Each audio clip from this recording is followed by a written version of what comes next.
Bismillahirrahmanirrahim. Assalamualaikum warahmatullahi wabarakatuh.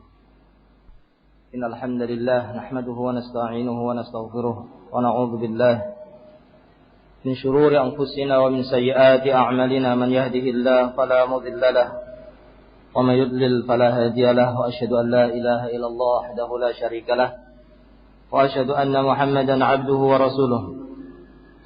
Allahumma salli wa sallim wa barik ala nabiyyina al-Mustafa wa ala alihi wa ashabihi wa man tabi'ahum bi ihsan ila yaumiddin wa sallama tasliman katsira. Akhwana fid din, azza Allah wa iyyakum.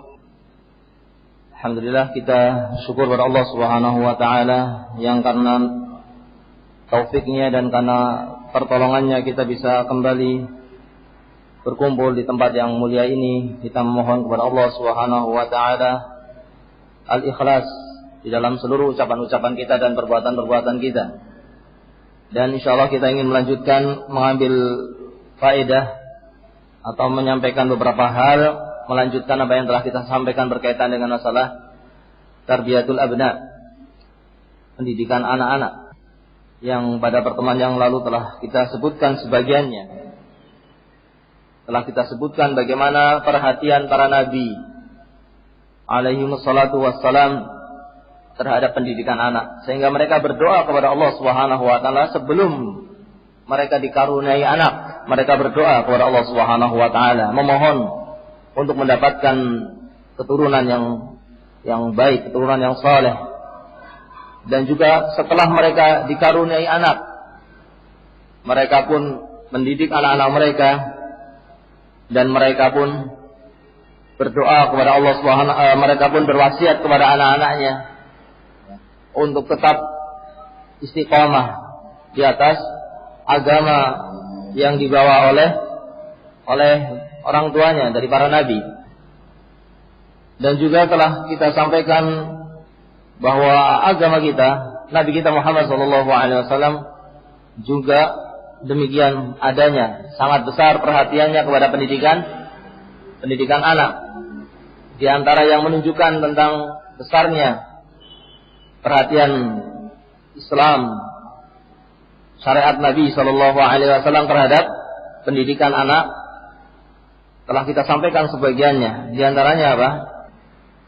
Di antaranya adalah, ingat, petunjuk Nabi SAW yang memerintahkan kepada umatnya untuk memilih istri, memilih calon ibu untuk anaknya. Ini seorang ketika hendak menikah, maka dia harus selektif dalam mencari calon istrinya. Tidak kemudian asal mendapatkan saja, tidak diperhatikan, tidak dipelajari bagaimana akidahnya, bagaimana akhlaknya. Begitu pula seorang wanita ketika hendak dilamar oleh seorang laki-laki, maka dia pun juga harus mempelajarinya, sehingga tidak seenaknya atau asal kemudian menikah yang kemudian nanti menyesal ketika mendapatkan ternyata suaminya tidak memiliki akhlak yang mulia. Ini menunjukkan tentang perhatian Islam terhadap pendidikan anak sejak dari awal, sebelum adanya calon ibu. Ini sebelum adanya istrinya, sebelum dia mendapatkan istri, untuk mencari calon ibu bagi anak-anaknya. Dia harus memilih, jangan kemudian asal dikatakan sebagai atau diistilahkan oleh sebagian kita namanya akhwat ya. Asal sudah akhwat atau sudah, maksudnya nggak betul istilah itu, tapi asal sudah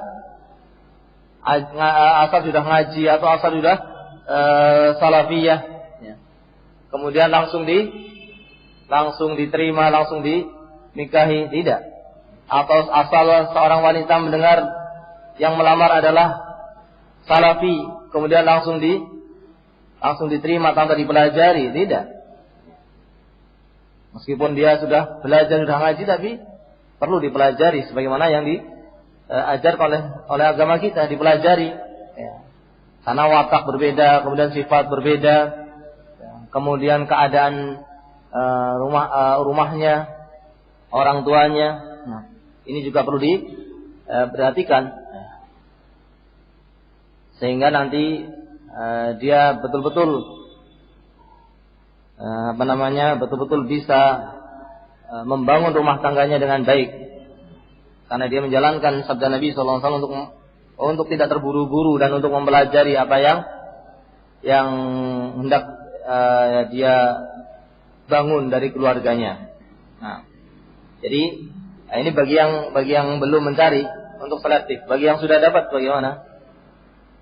Ada sebagian ikhwah yang Ustaz, saya menikahnya sebelum ngaji, jadi ibunya ya seperti itu, ibunya anak-anak. Bagaimana ini? Bagaimana kalau seperti itu? Anak yang nikahnya sudah ngaji sehingga istrinya juga sudah ngaji. Nah, begitu apa tidak? Tidak mesti, tidak selalu. Masalahnya adalah seorang perlu mengetahui bahwasanya kebahagiaan itu nanti pada saat orang itu bisa bersyukur dan bisa bersabar. Bagaimana dia bisa bersyukur dan dia bisa bersabar dan dia senantiasa beristighfar, meminta ampun kepada Allah Subhanahu wa taala sebagaimana disebutkan dalam Muqaddimah Al-Qawaidul Arba'. Itulah kunci kebahagiaan. Meskipun seseorang menikah sebelum dia belajar, maka bagaimana sekarang dia bisa mensyukuri apa yang baik pada istrinya dan bersabar dari kekurangan-kekurangan istrinya, maka dia akan mendapatkan kebahagiaan, akan datang rahmat Allah Subhanahu wa taala. Begitu pula yang menikahnya setelah belajar, setelah ngaji, setelah tahu manhaj yang benar. Itu pun kalau dia tidak bersyukur dan bersabar, bisa apa? Bisa sama saja, tidak lebih baik daripada orang-orang awam. Nah, yang tidak belajar. Maka atau yang kurang belajar. Maka di sini ada perkara yang penting, ya. Tidak kemudian menganggap bahwa kalau sudah ngaji tidak perlu dipelajari lagi. Nah, kalau sudah dikatakan salafi tidak perlu dilihat lagi, dilihat. Karena orang bisa saja mengaku salafi, bisa saja belajar bersama dengan salafiyin, tapi ternyata dia adalah orang yang ketika belajar tidak sungguh-sungguh, ketika tahu ilmu tidak segera dia amalkan. Sebagian ada mengistilahkan dengan apa? Yang belajar hanya dengan mendengar saja. Nah, ngaji kuping. Ada yang seperti itu, maka dipelajari dulu, sehingga betul-betul nanti akan mendapatkan calon yang baik, calon bapak bagi anak-anaknya yang baik, calon ibu bagi anak-anaknya yang baik. Dan seseorang tadi ketika sudah mendapatkan yang baik, dia harus syukuri dan dia harus bersabar, karena semuanya pasti ada kekurangannya. Meskipun sudah ngaji, meskipun belum ngaji, ada kelemahannya dan ada kelebihannya. Bagaimana seseorang mensyukuri kelebihan-kelebihan yang ada pada istrinya dan bersabar dari kekurangan-kekurangan yang ada pada istrinya. Nah, sebagian ada yang datang mengeluh istrinya tidak pernah mau berhias di hadapannya, tidak mau mengurusi keperluan-keperluannya, mencuci sendiri, menyetrika baju sendiri, kemudian masak sendiri, buka puasa persiapan sendiri, mau sahur persiapan sendiri. Kemudian dia mengeluh kepada teman-temannya atau kepada ustadznya. Ketika dia tanya bagaimana sikap kamu kepada istrinya, ternyata dia juga penuh dengan penuh dengan kekurangan. Dia juga tidak pernah lembut kepada istrinya, dia juga tidak mencukupi dalam menafkahinya, tidak berupaya untuk menafkahinya dengan sebaik-baiknya. Ya. Makanya seseorang itu ketika mendapatkan kekurangan pada istrinya, dia perbaiki dengan sabar. Dan apa yang ada pada istri dari kebaikan-kebaikan dia syukuri. Sehingga di sini bukan berarti yang sudah mendapatkan istri kemudian dia mendapatkannya sebelum mengaji kemudian sudah salah, tidak. Memang di sini kita harus mencari ibu yang baik, ya. Yang sudah menikah dan kemudian mendapatkan yang seperti apa yang ada dia pada dirinya, pada yang ada di sisinya, maka bagaimana dia itu bersabar dan bagaimana dia bersyukur. Nah, mensyukuri apa yang Allah berikan dari kebaikan-kebaikan yang ada pada istrinya dan memperbaiki kekurangan-kekurangannya dengan penuh kesabaran. Nah, bukan berarti tidak harus kemudian berarti harus mencari lagi. Sekarang saya mau mencari lagi yang sudah ngaji. Ya, kalau sudah siap bukan berarti tidak boleh ya. Tapi jangan sampai kemudian tidak ada sabar dan syukur, sama saja mendapatkan yang baru kemudian menghancurkan rumah yang sudah dibangun yang lama. Nah, dia tidak ingat bahwasanya di sana butuh sabar. Punya yang baru lagi pun apa? Yang baru pun kalau dia tidak bersyukur dan tidak bersabar, dia hanya akan mendapatkan kekurangan dan kekurangan. Maka di sini, akhwana fillah azanallahu wa iyyakum, seseorang berupaya. Nah, apakah dia belum menikah ataupun dia sudah menikah, ya, berupaya untuk bisa menjadikan istrinya itu menjadi ibu-ibu yang baik untuk anak-anaknya. Karena ini yang pertama kali nanti akan menjadi sebab baik dan tidak baiknya apa? Pendidikan anak-anaknya. Karena ibu yang banyak berinteraksi dengan anak, maka nanti di sini sangat besar peranan seorang ibu. Maka dikatakan ibu adalah al-madrasah al-ula, madrasah yang pertama, tempat pendidikan yang pertama bagi anak-anaknya. Karena fidina azanillahu ayyakum, ini yang kita sudah sampaikan dan ini diperhatikan dalam agama kita. Nah, kemudian juga termasuk perkara yang diperhatikan dalam pendidikan anak adalah apa? Setelah berumah tangga, setelah dia memiliki apa? Istri, maka dalam berhubungan suami istri misalnya, dia tidak lupa agama kita mensyariatkan ketika seorang suami hendak menghubungi istrinya, maka disyariatkan untuk apa? Untuk berdoa. Bismillahi Allahumma jannibna syaitan wa jannibi syaitan ma razaqtana. Berdoa dengan doa ini akan menjadi sebab baiknya anak nanti. Begitu pula setelah berkeluarga ingin membuat rumah, dia memperhatikan apa? Perhatikan tetangga.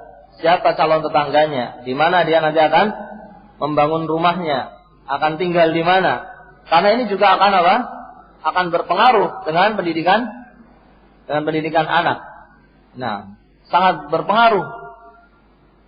Lingkungan itu sangat berpengaruh untuk anaknya dan juga untuk istrinya.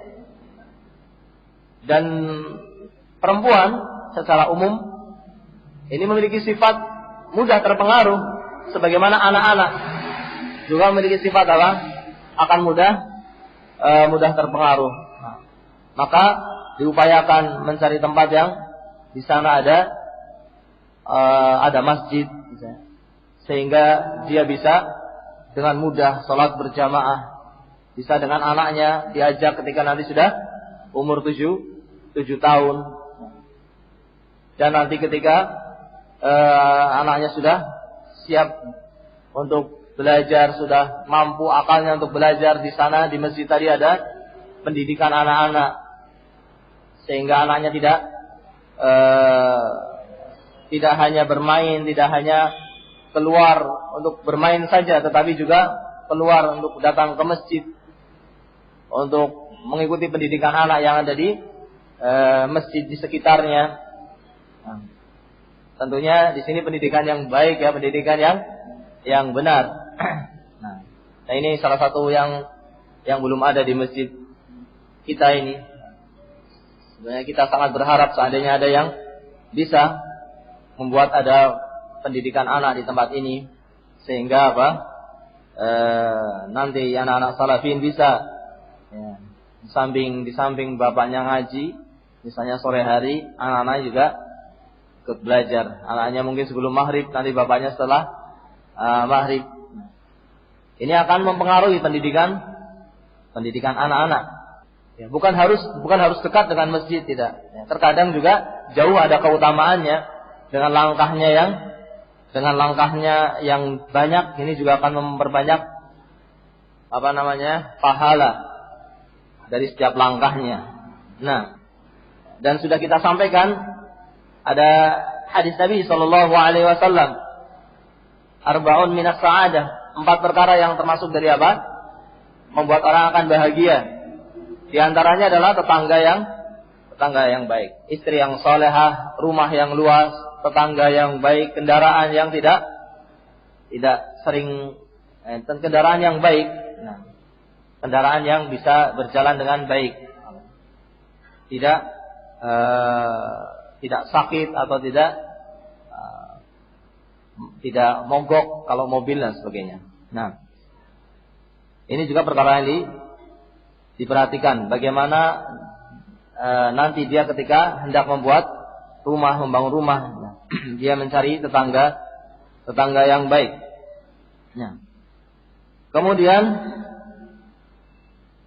juga yang menjadi sebab akan baiknya pendidikan anak juga dari masa penyusuan nanti.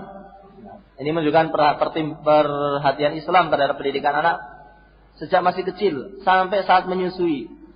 Di dalam agama kita disyariatkan bagi seorang ibu untuk menyusui selama 2 tahun. Yang dengan ini akan berpengaruh nanti kepada pendidikan anak, kesehatan anak, akalnya, kecerdasan anaknya. Berbeda dengan anak yang tidak disusui oleh air susu ibu, tapi diberikan susu yang lainnya, akan berpengaruh. Karena kalau ketika seseorang itu mengikuti apa yang disyariatkan oleh agama ini, maka dia akan mendapatkan hikmah yang begitu banyak. Nah, termasuk diantaranya menyusui selama 2 tahun. Dan juga yang lain-lainnya ya, dari adanya akikah, disyariatkannya akikah pada agama kita. Ini juga berpengaruh kepada anak, ya, akan berpengaruh kepada pertumbuhan anak. Ini yang sebagian yang sudah kita sampaikan. Termasuk juga pemberian nama. Agama kita memperhatikan dalam memberikan nama untuk anak-anak. Karena nama nanti akan bisa mempengaruhi keadaan anak. Ya. Disebutkan dalam hadis, Nabi mengatakan, innakum tad'una yaumal qiyamah bi asma'ikum wa asma'i abaikum. Kalian nanti pada hari kiamat akan dipanggil dengan nama-nama kalian dan nama bapak-bapak kalian. Fa ahsinu, maka perbaikilah asma'akum dalam nama-nama kalian. Kasihlah nama yang baik. Nah, dan ini akan mengingatkan anak tadi dengan namanya akan jadi baik insyaallah. Ketika dia mengetahui namanya, maka ini akan menjadi sebab akan baiknya anak tersebut. Nah, kemudian juga termasuk perkara yang penting untuk diperhatikan dalam pendidikan anak adalah doanya orang tua kepada anak-anaknya. Nah, banyak berdoa untuk kebaikan anak-anak. Ini juga perkara yang sangat besar akibatnya dan sangat besar pengaruhnya kepada anak-anak kita, sebagaimana yang dicontohkan oleh para nabi, di mana mereka berdoa untuk anak-anaknya, berdoa kepada Allah agar dijadikan sebagai orang yang menegakkan salat, sebagaimana doa para nabi kepada anaknya, Rabbi ja'alni muqimas shalah wa min dzurriyyati, ya Allah jadikanlah kami termasuk orang-orang yang menegakkan salat. Begitu pula anak-anak kami dan seterusnya. Maka doa juga termasuk perkara yang sangat besar pengaruhnya kepada pendidikan anak. Nah, kemudian juga seorang berusaha untuk menjaga fitrah anaknya. Menjaga fitrah anak-anaknya. Karena sebagaimana disebutkan dalam hadis, kullu mauludin yuladu alal fitrah. Setiap anak itu dilahirkan dalam keadaan di atas fitrahnya. Maka bagaimana orang tuanya menjaga fitrahnya tadi? Fa'abawahu alladhi yuhawidanahu aw yunassiranahu aw yumajjisanahu atau kama qala sallallahu alaihi wasallam. Maka orang tuanya lah, hadis ini diriwayatkan oleh Imam Bukhari dan oleh Imam Muslim. Maka orang tuanya lah yang nanti akan membuat Yahudi atau orang tuanya yang akan membuat Nasrani, atau orang tuanya yang akan membuat apa? Majusi. Tidak ada kalimat maka orang tuanya yang akan membuat Islam, tidak. Kenapa? Karena memang asalnya menerima Islam. Asalnya dalam keadaan apa? Islam. Tinggal orang tuanya menjaga Islam yang ada pada anaknya, menjaga fitrah yang ada pada anaknya. Kalau diberi Islam akan diterima oleh anaknya. Dan itu memang sudah ada pada anak tadi. Kesiapan untuk menerima Islam, menerima syarat Allah Subhanahu wa taala. Namun di sana ketika ada anak yang menyimpang, anak yang kemudian berbuat syirik, anak yang kemudian durhaka kepada orang tua, atau anak yang kemudian melakukan penyimpangan syariat, itu tidak terlepas juga dari apa? Kesalahan orang tuanya, mungkin dari kesalahan pendidikannya, tidak memperhatikan tetangganya, tidak memperhatikan lingkungan, dan seterusnya. Nah, maka di sini wajib bagi orang tua untuk menjaga fitrah dari anak-anaknya. Nah, diingatkan sejak kecil dengan kalimat la ilaha illallah, diajari kalimat la ilaha illallah. Kemudian juga ditumbuhkan pada jiwa anak tadi untuk mengagungkan Allah, untuk mengetahui kebesaran Allah Subhanahu wa taala, ditanamkan pada jiwa anak kebesaran Allah Subhanahu wa taala. Itu fitrahnya seperti itu, fitrahnya anak. Tinggal kita jaga, kita ingatkan, kita berikan yang demikian tadi. Kemudian kita tumbuhkan pada diri anak untuk mencintai Nabi Shallallahu Alaihi Wasallam. Ya tentunya sesuai dengan apa? Sesuai dengan umur anak tadi. Ya, sesuai dengan potensi yang ada pada anak tersebut. Diingatkan tentang Rabb-nya, tentang Nabi-nya, tentang agamanya, sesuai dengan kemampuannya. Diajarkan nanti doa-doa, diajarkan membaca Al-Fatihah untuk sholatnya, diajarkan untuk membaca surat-surat yang pendek. Nah, maka dijaga anak-anaknya. Kemudian juga di antara perkara yang penting adalah melatih anak ketika sudah mulai besar. Ini kan kita dari kecil gitu ya. Nah, ini semuanya ada dalam syariat Islam, yang ditunjukkan oleh syariat Islam.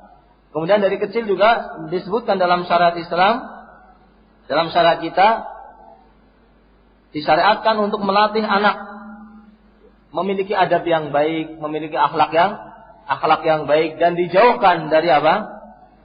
Dari akhlak yang jelek. Dan ini dilakukan sejak kecil. Ya, dilakukan sejak kecil. Karena sebagaimana yang kita saksikan, bagaimana yang kita rasakan, bahwa anak-anak itu memiliki sifat meniru, ya kan? Dan aneh, subhanallah. Sangat kadang-kadang kita heran dengan anak-anak kecil, ya.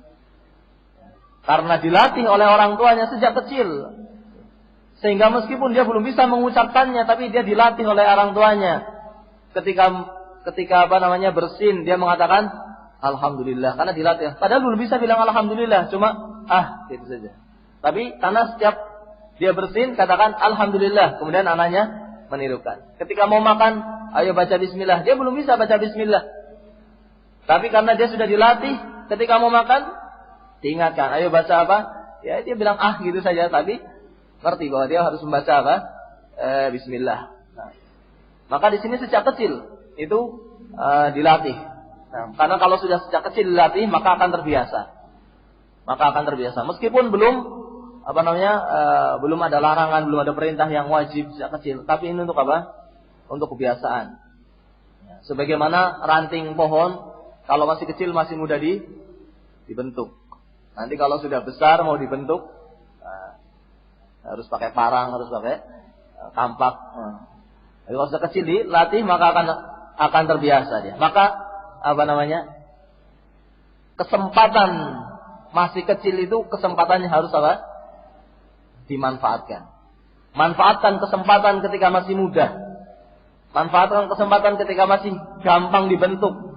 Ya, jangan kemudian nanti menyesal ketika sudah besar, baru dimulai sudah besar, ya. Ini kesalahan dari sejak dia tidak sejak kecil ya dilatih. Nabi Shallallahu Alaihi Wasallam melatih anak-anak sejak kecil. Ya. mengatakan kepada anak-anak, kepada Umar ibn Abi Salamah, anak dari istrinya. Ketika makan dikatakan kul biyaminik. Ya gulam samillah kul biyaminik wa kul mimma yalik. Ya. Wahai gulam, wahai anak kecil, dilatih. Bismillah, ucapkan bismillah. Kul biyaminik, makan dengan tangan kanan. Ini dilatih. Kalau sudah dilatih, maka dia akan mudah makan dengan tangan kanan. Ya. Kalau nggak dilatih, sudah besar pun diingatkan masih sering lupa. Banyak orang-orang yang tua minum pakai tangan kiri. Sudah diingatkan, tapi kebiasaannya dari dulu tidak ada. Nah, maka pakai tangan kiri. Tapi kalau sejak kecil dia dilatih, begitu pula. Maka dilatih sejak kecil. Begitu pula dijauhkan dari akhlak yang jelek, dijauhkan dari dusta, dijauhkan dari sifat-sifat yang tidak baik. Nah, ya. Maka ini perkara yang penting. Meskipun belum diharamkan, ya, dari belum artinya dia belum ada taklif, belum ada dosa, ya. Tapi maksudnya untuk latihan, ya, maksudnya untuk apa? Untuk latihan. Nah, ya. Sebagian anak ada yang sudah tahu, mendapatkan hadis, ikut taklim, tahu kalau anak kecil belum ada dosa. Kemudian dia ketika berbohong bilang kalau saya nggak apa-apa, kenapa, masih kecil. Ini bagaimana jawabannya? Ya, ini harus diluruskan. Ya, nanti kalau sejak kecil sudah biasa, nanti kalau besar terbiasa dosa nanti. Nah, sudah sulit. Maka sejak kecil jangan berdosa. Ya, sejak kecil dilatih untuk tidak melakukan dosa. Nah, maka ini yang seperti ini dilatih. Begitu pula yang perlu diperhatikan bagi orang tua adalah dalam memberikan makanan, memberikan nafkah kepada anak-anaknya. Jangan diberi dari makanan yang haram. Jangan dinafkahi dengan nafkah yang haram. Nah, dan juga dijauhkan dari perkara yang haram.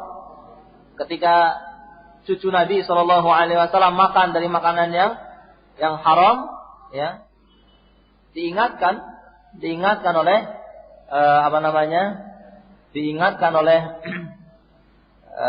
Rasulullah SAW ketika memakan sedekah, memakan zakat, diingatkan, buang, ya, kah irmi biha, lemparkan korma tadi, karena itu adalah korma zakat yang tidak boleh bagi Nabi dan ahlul bait keluarganya untuk memakan dari zakat. Dilatih sejak kecil, ya. Maka dilatih untuk menjauhi yang haram. Nah, ya.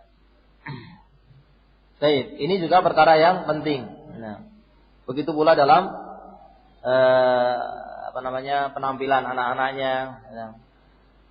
Tidak dilatih untuk berpenampilan dengan penampilannya orang-orang kafir, ya. Tapi dengan penampilannya kaum muslimin, memakai baju yang baik, ya. Memakai kopiah, ya, tutup kepala, memakai baju yang tidak ketat, ya. Ini baju-baju kaum muslimin, baju yang diperbolehkan, tidak mengikuti baju yang itu ada ciri-ciri orang kafir. Dan ini perkara yang juga berpengaruh, ya, karena baju akan mempengaruhi orang yang memakainya. Akan terpengaruh orang dengan penampilan dirinya, penampilan luarnya akan berpengaruh kepada jiwanya. Nah, kemudian di antara perkara yang penting juga adalah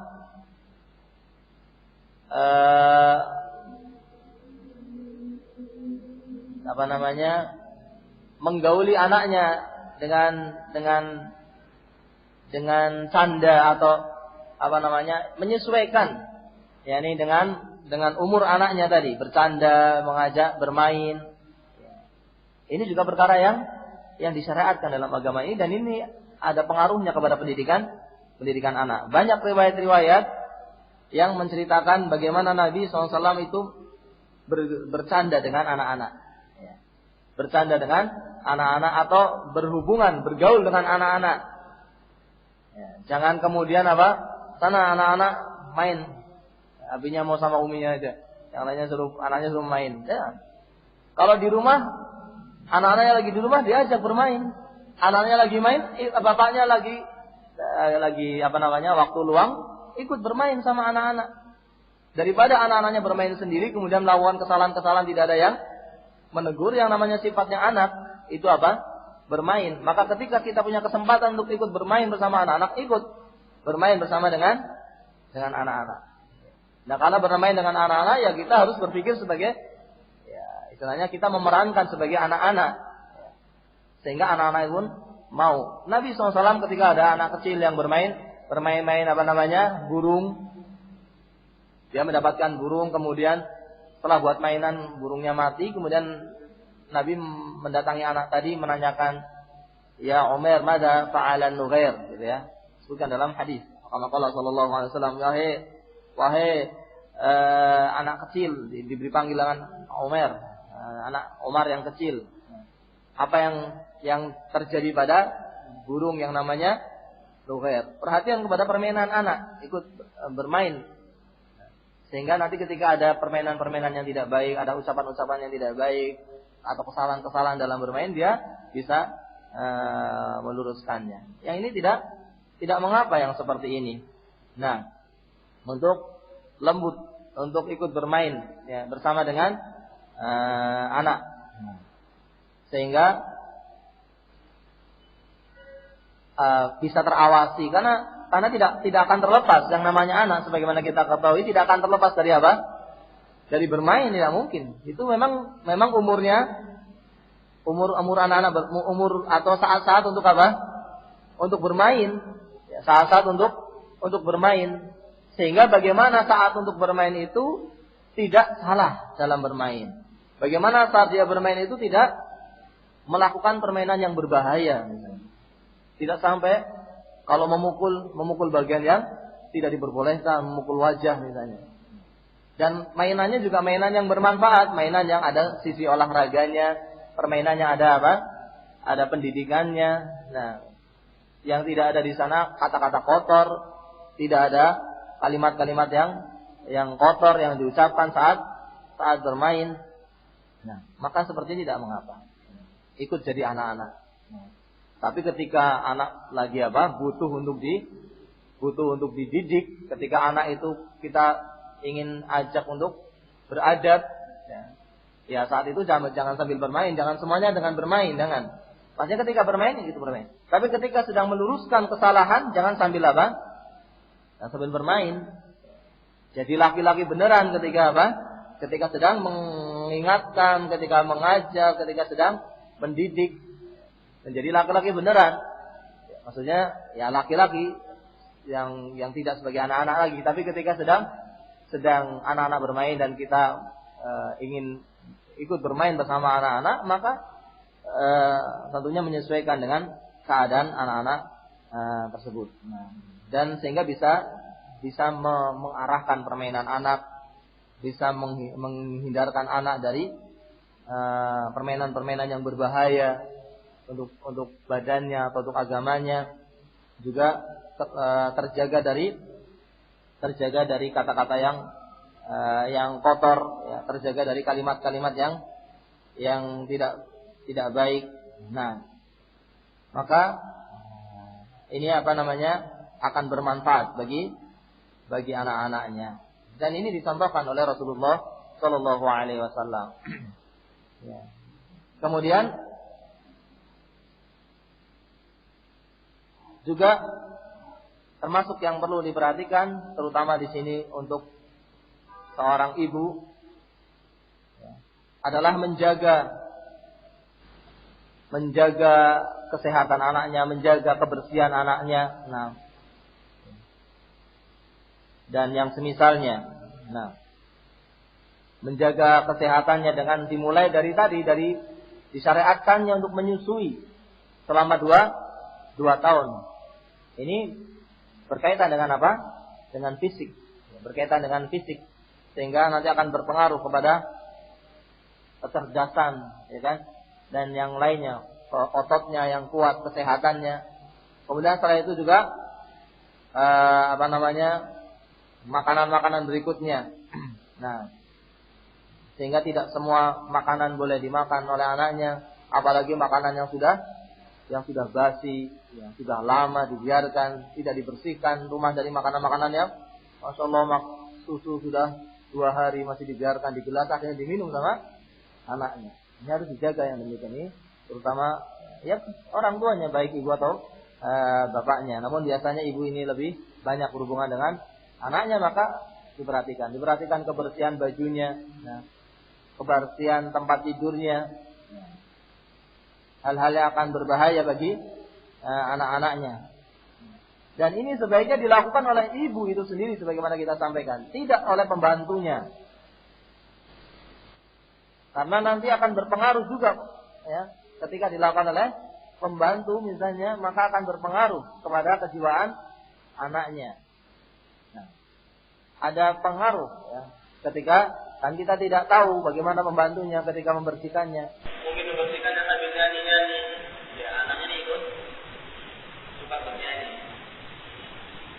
Pembantunya nyamu sambil bernyanyi, atau mungkin kan orang sekarang bilang selawatan, tapi selawat yang bid'ah. Anaknya terbawa mengikuti selawat-selawat yang bid'ah, yang dianggap orang itu sesuatu yang apa? Yang baik. Pembantunya menuntut ilmu, jadi sambil selawat bid'ah, selawat badar dan yang semisal kembali selawat Maria, ini berbahaya. Maka yang seperti ini dikasihkan oleh ibu, dilakukan oleh ibu sendiri. Itu bisa mungkin dilakukan oleh ibu sendiri, tidak dilakukan oleh pembantunya. Ini penting karena ini akan berpengaruh kepada anak. Di samping itu juga lembut kepada anak, sayang kepada anak. Tidak cukup hanya diperhatikan dari sisi makannya, tapi sebenarnya kasih sayangnya kepada anak juga sangat penting bagi pendidikan anaknya nanti. Kalau sekedar makan minum saja, ya, anak bisa dilakukan oleh orang lain ya. Tetapi anak tidak tahu. Nanti anak butuh kasih sayang, butuh kelembutan, butuh ada yang membeli, ada yang menciumnya, ada yang memeluknya, ada yang mengajak bercanda yang baik. Ini akan berpengaruh kepada anaknya. Maka yang demikian pun dilakukan. Dan jangan sebaliknya dididik jadi anak-anak yang tidak perhatian dengan kebersihan, kemudian dididik dengan sifat penakut. Ini jangan seorang ibu buat anaknya nanti jadi orang yang penakut, senantiasa aman, senantiasa merasa takut. Dibuat agar anak itu aman.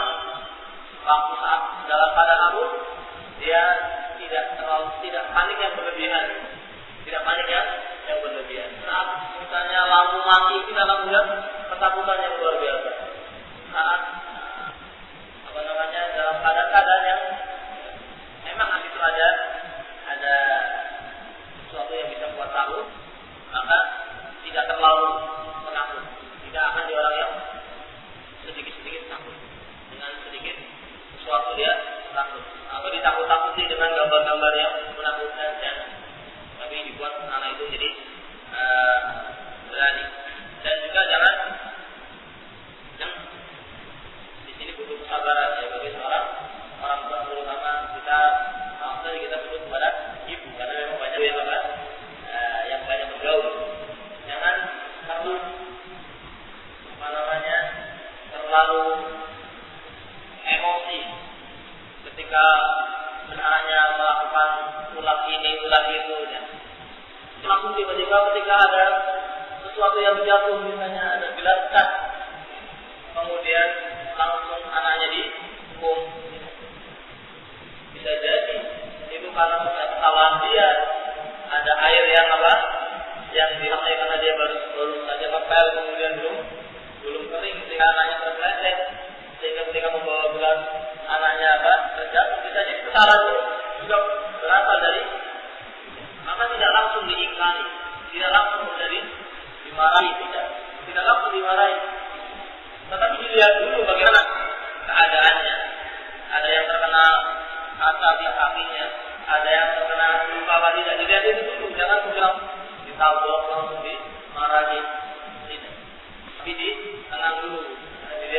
tidak apa-apa. Kemudian bersihkan dulu apanya? Bersihkan dulu kata-kata yang tadi. Baru kemudian apa? Kalau mau marah. Maksudnya adalah untuk apa? Untuk kebaikan, untuk mengingatkan. Tidak serta-merta kemudian dihukum anaknya. Nah, karena kalau langsung jangankan anak kecil, jangankan anak kecil, dia kalau melakukan suatu hal kemudian ditegur sama minyak bisa jadi apa? Menangis, ya kan? Dia sendiri ketika ditegur menangis.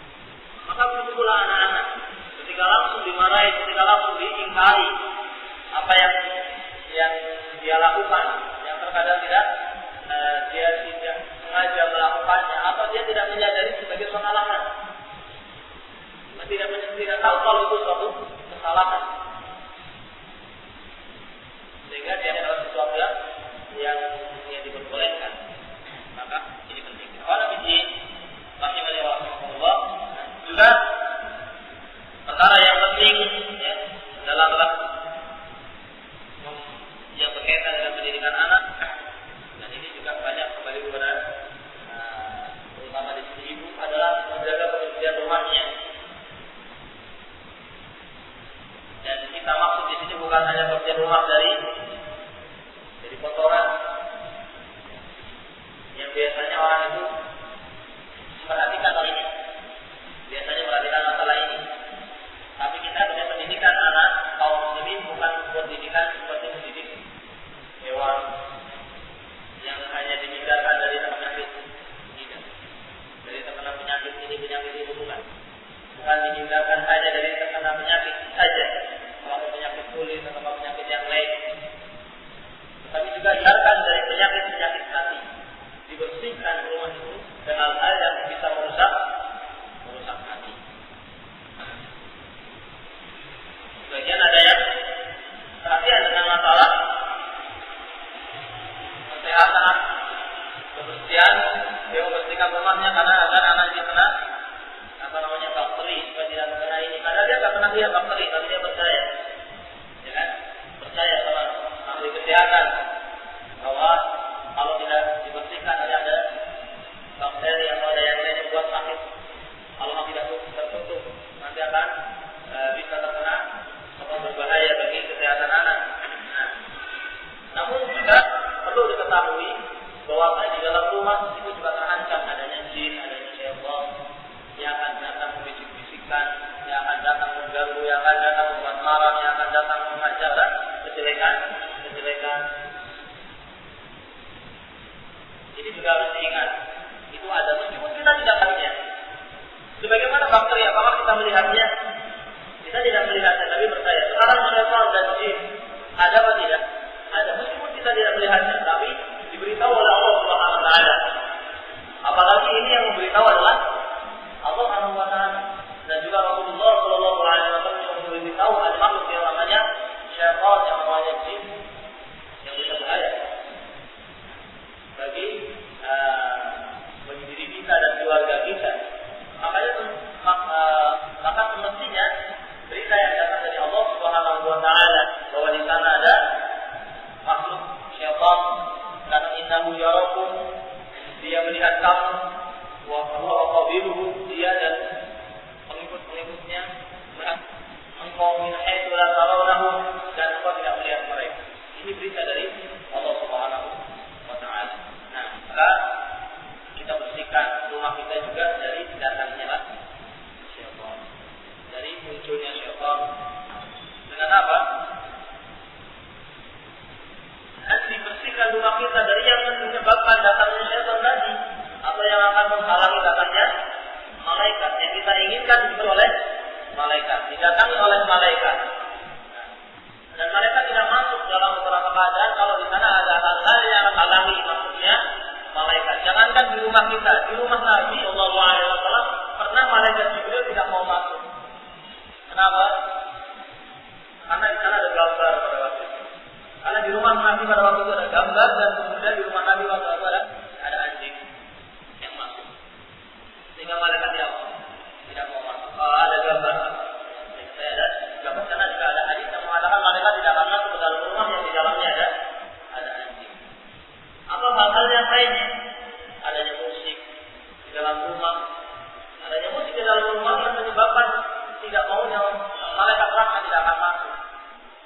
Tapi syaitan akan terus berdatangan. Ya. Syaitan akan datang ke dalam rumah yang di sana banyak musiknya. Nah, ya, kalau sudah seperti itu, maka apa? Ya, dengan maka akan didapatkan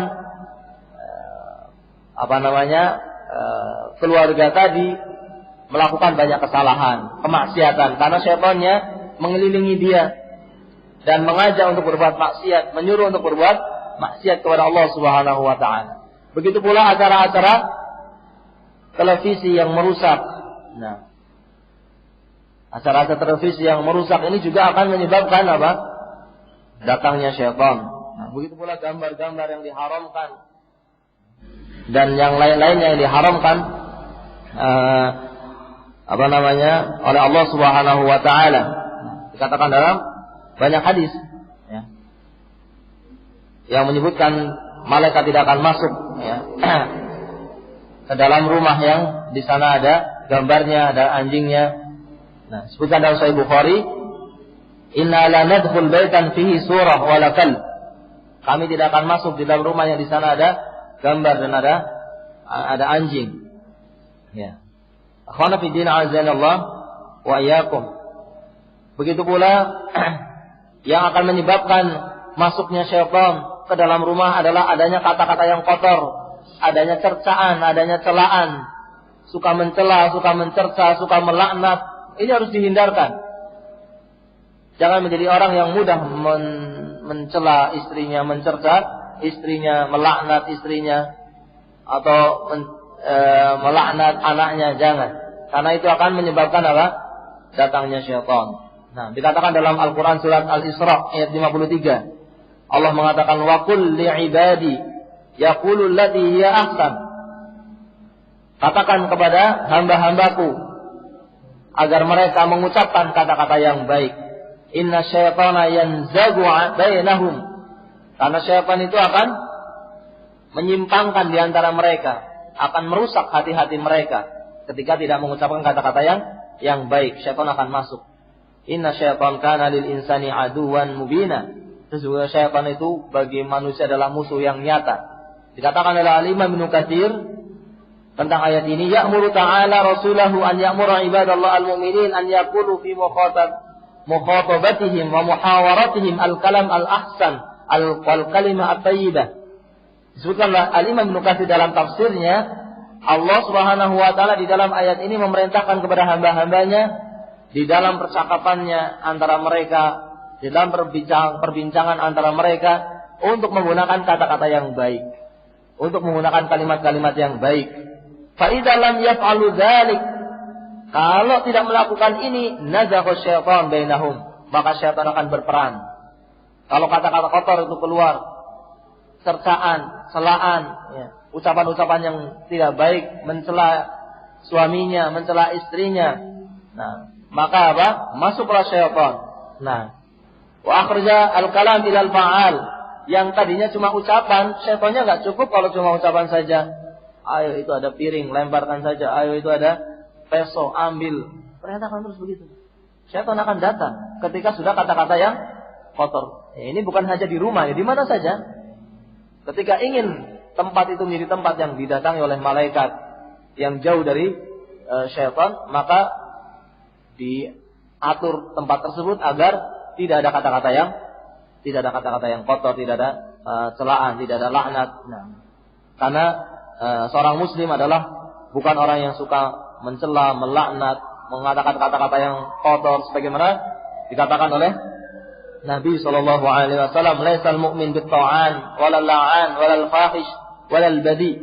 Bukanlah seorang muslim orang yang suka mencela, mencerca, bukan orang yang suka melaknat, nah, bukan orang yang menggunakan kata-kata kotor. Nah, dan ini akan sangat berpengaruh kepada pendidikan anak-anak nanti. Nah, karena anak-anak akan melihat bagaimana sikap bapaknya kepada ibunya, ibunya kepada bapaknya. Nah, kalau selalu dengan kata-kata yang lembut, kata-kata yang baik, maka ini akan baik. Dan juga menghindari syaitan tadi. Kalau kata-kata kotor ini diucapkan, ya, maka yang seperti ini akan mendatangkan datangnya syaitan. Maka dibersihkan dari kata-kata yang kotor untuk menghindari datangnya syaitan. Begitu pula dijaga rumah itu dengan membaca Al-Quran, dengan berzikir, dengan sholat. Nah, karena ini juga akan banyak pengaruhnya dengan datangnya para malaikat, dengan perginya syaitan dari rumah. Nah, dikatakan dalam banyak hadis, misalnya disebutkan dalam riwayat Muslim, Nabi mengatakan, la taj'alu buyutakum maqabir. Jangan kamu jadikan rumah-rumah kalian seperti kuburan. Yang tidak ada ibadah di sana. Inna syaitan yafirru minal bait alladhi yuqra'u fihi suratul Baqarah. Sesungguhnya syaitan akan lari dari rumah yang dibacakan di dalam surat Al-Baqarah. Maka dijaga dengan surat Al-Baqarah dibaca. Nah, ini dibuat rumah itu ada kegiatan membaca Al-Quran. Jangan membaca Qurannya waktu Ramadan saja. Nah, dibaca setiap waktu, setiap hari dijaga dengan ada baca Al-Quran. Nah, dikasih waktu khusus. Ya. Tidak apa-apa memiliki waktu khusus untuk membaca Quran, sehingga menjadi terbiasa, ya, sehingga menjadi suatu kebiasaan yang nanti akan memudahkan orang menjadi ikhlas ketika sudah terbiasa. Yang seandainya ada tamu, bisalah dia minta udurkan tidak lama-lama, mungkin membacanya 1/4 jam, ya, atau setengah jam. Ya, ketika ada tamu sebentar, setengah jam lagi lah. Gitu. Nah, bilang kepada anaknya, jangan bilang bapaknya tidak ada di rumah, bilang nanti dulu setengah jam lagi, ada sesuatu, ada pekerjaan, misalnya begitu. Nah, atau yang semisal itu, begitu juga seorang ibu punya kegiatan membaca Al-Quran. Nah, sehingga upayakan kalau bisa dalam 1 bulan bisa khatam, atau kalau bisa lebih cepat lagi. Nah, atau yakni di sana ada kegiatan yang dengan ketika suatu kegiatan tadi menjadi kebiasaan yang tidak bisa diganggu. Tidak mengapa. Nah, sampai tidak ingin diganggu oleh anaknya misalnya, tidak ingin diganggu oleh suaminya misalnya. Ketika disuruh sama suami, sebentarlah baca Quran dulu nanti. Disuruh buat minum nanti sebentar lagi. Baca Quran dulu misalnya. Tidak apa-apa, insyaallah suaminya juga akan menerima kalau seperti itu. Karena nanti juga berakibat yang baik. Nah, dan kalau perlu ada upaya menghafal Quran. Karena kelebihannya kalau orang itu menghafal Quran, dia bisa membacanya dalam keadaan apapun. Ya kan? Bisa sambil menggendong anak, dia baca Quran, sambil berdiri, sambil duduk, sambil di mana tempat, asal bukan di tempat yang tidak baik, atau di kamar tamu, sambil tiduran, dia bisa baca Quran. Ini akan membuat datangnya malaikat rahmat. Tapi kalau hanya bisanya baca, nggak menghafal, ya kan harus baca berarti. Tidak bisa di setiap tempat. Ya. Karena dia harus memegang Al-Quran. Tapi kalau dia hafal, maka bagus. Maka ya minimal dia berupaya untuk menghafalkan Al-Quran, dimulai dari ayat-ayat yang pendek. Ada keinginan untuk menghafal Quran, meskipun hanya dalam 1 hari 1 ayat. Tapi kalau terus menerus, masya Allah, itu akan banyak nanti hafalannya. Begitu pula zikir-zikir. Zikir-zikir ini juga akan bisa menjaga rumah dari dari datangnya syaitan. Dikatakan dalam hadis yang diriwayatkan oleh Imam Muslim dalam sahihnya, masalul bait alladhi yudhkarullah fihi walladhi la yudhkarullah fihi kamasalil hayy wal mayyit. Atau kama qala sallallahu alaihi wasallam. Permisalan antara rumah yang dipenuhi dengan zikir, yang disebutkan nama Allah di dalamnya, dengan rumah yang tidak ada zikir di dalamnya, seperti orang hidup dan orang mati. Berarti jauh sekali perbedaannya, hidup dengan mati. Maka di sini ada zikir, ada sholat di dalam rumah. Nah, yang semua ini bisa menghindarkan dari syaitan. Juga ada bacaan ayat kursi juga bisa mengusir syaitan dan yang lainnya. Kemudian juga memperhatikan perginya anak, ini juga perkara yang penting untuk dalam pendidikan anak, untuk diperhatikan terutama ketika sore hari. Jangan dibiarkan anak untuk keluar dari rumahnya. Jangan diperbolehkan anak untuk keluar untuk bermain. Ya. Kalau keluar untuk ke masjid tidak apa-apa. Sebagian ada yang mendapatkan keterangan tentang tidak bolehnya anak keluar ketika menjelang maghrib, kemudian sama sekali nggak boleh keluar. Kalau mau ke masjid tidak apa-apa. Maksudnya di sini kalau mau bermain-main. Kalau sekedar bermain-main maka jangan bermain-main ketika sudah menjelang sore hari. Nah, tapi kalau mau ke masjid, mau ke tempat sholat maka tidak mengapa. Nah, akhwana fiddin azanillahu wa iyyakum. Ini sudah kurang 5 menit. Itulah kurang lebih perhatian Islam terhadap pendidikan anak. Nah, dan itu kalau kita mau kasih kalau kita mau memberikan batasan umur dari apa yang kita sampaikan, tadi adalah pendidikan anak sekitar untuk umur mulai dia bayi sampai sekitar umur 7 tahun tadi. Nah, nanti setelah itu ada lagi yang perlu diperhatikan. Setelah anak itu 7 tahun dan berikutnya juga nanti kita lihat bagaimana perhatian agama kita, agama Allah Subhanahu wa taala, syariat Nabi Muhammad sallallahu alaihi wasallam dalam perhatiannya kepada pendidikan anak. Ini menunjukkan bahwasanya pendidikan anak adalah perkara yang penting, dan kita sudah sampaikan sudah kita sampaikan apa buahnya, apa akibatnya, kenapa kok kita memperhatikan pendidikan anak. Karena itu akan menjadikan sesuatu yang akan membahagiakan orang tuanya di dunia dan di akhirat. Wallahu taala a'lam bishawab. Mudah-mudahan apa yang kita sampaikan ini bisa dipahami dan bermanfaat. Dan mohon maaf kalau ada kalimat yang kurang berkenan. Subhanakallahumma wa bihamdika asyhadu an la ilaha illa anta astaghfiruka wa atubu ilaik.